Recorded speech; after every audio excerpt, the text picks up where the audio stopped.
those other people look the same. It's almost too good. Okay? Your branding is so good, it's affecting your branding.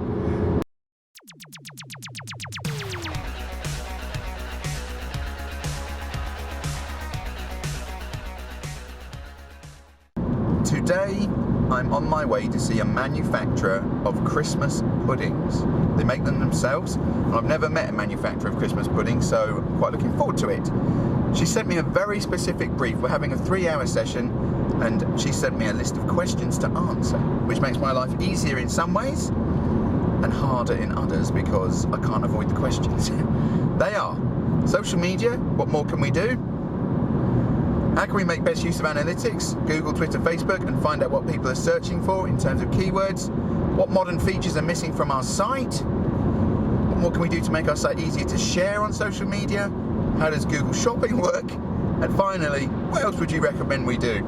So they are big questions, and we're not going to cover them in 3 hours. However, I'll do my best, and I will update you later on what happened.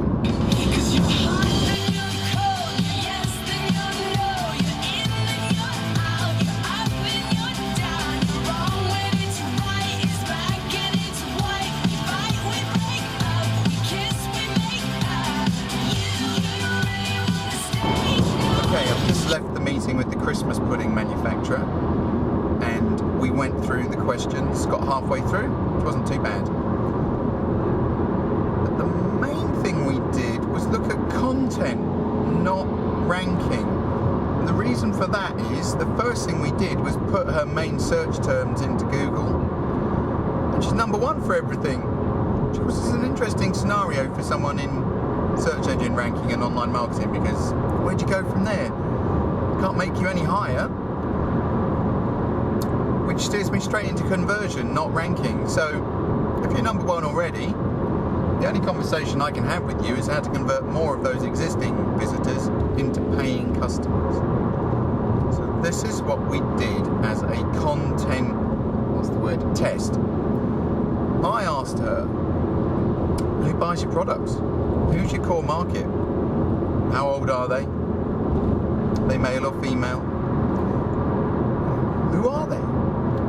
And she told me, and to sum it up without giving anything away really, they're the Marks and Spencer's brigade, which is fine. I like Marks and Spencer's, don't get me wrong, but they are the Marks and Spencer's advocates, which means they expect a certain standard of design, product, and service. Then I said, well, why would they buy from you and not Marks and Spencer's, or not another niche Christmas pudding manufacturer? She told me it's because you cannot make Christmas puddings by hand en masse. The cooking process does not lend itself to manufacture. She gave me actually quite an interesting story of somebody she knew in the food sector who went to McVitie's to inspect them some time ago, and it was all industrialised and robots and machinery, and they said, would you like to come and look at our Christmas pudding line? And he said he opened the door and there was lots of people in aprons making Christmas puddings. The whole other product range was manufacturing process driven, apart from Christmas puddings, which they were still making by hand, which they don't now. And so the answer to my question of why you, which is always an excellent question to ask yourself, why you, not them, is she cooks it by hand, really cooks it by hand. It doesn't look like she does, she doesn't say she does, she really does. So she's authentic. And that was the reason she gave me. Handmade and family made. Okay, it's a family business, a small family business, husband and wife. And the others aren't. So even the other manufacturers who look like they are now use industrialised process to make Christmas puddings. And now I'm going to share with you my insight into the Christmas pudding industry or product. Well, it's not mine, she gave it to me. What is the difference between an industrialised, process manufactured food product in terms of Christmas pudding and what she does which is produce thousands of Christmas puddings by hand each year? And the answer is this.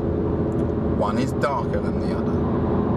One is denser than the other, which is what causes the colour change. So it doesn't look as nice, it doesn't taste as nice. Okay? They are two tangible things I can say are different due to the cooking process. They're not like it's nicer, it's better quality and all meaningless stuff like that. There is actually a difference due to the production process that a customer will notice. Now, funnily enough, when we go on to one of the competitors' websites who we know does this, who manufactures Christmas puddings, the first line they use is light, not dark. You know, we can say all you like, but it's not true. You get found out, right? So there is a key difference, and her competition, as they became successful, have moved into manufacturing, productionizing, really, factory-made Christmas puddings, because they're ambitious and want money, and that's the only way to do it. And she hasn't. She's still kept it at a size where she can do what she believes in. So at the risk of selling her Christmas puddings, ask your Christmas pudding seller whether they hand make them, really handmade. And that's the crux of the content, right? The main reason I buy from her if I'm in the Marks and Spencer's brigade, which I'm not obviously looking at me, it's not a good thing, looking at me, is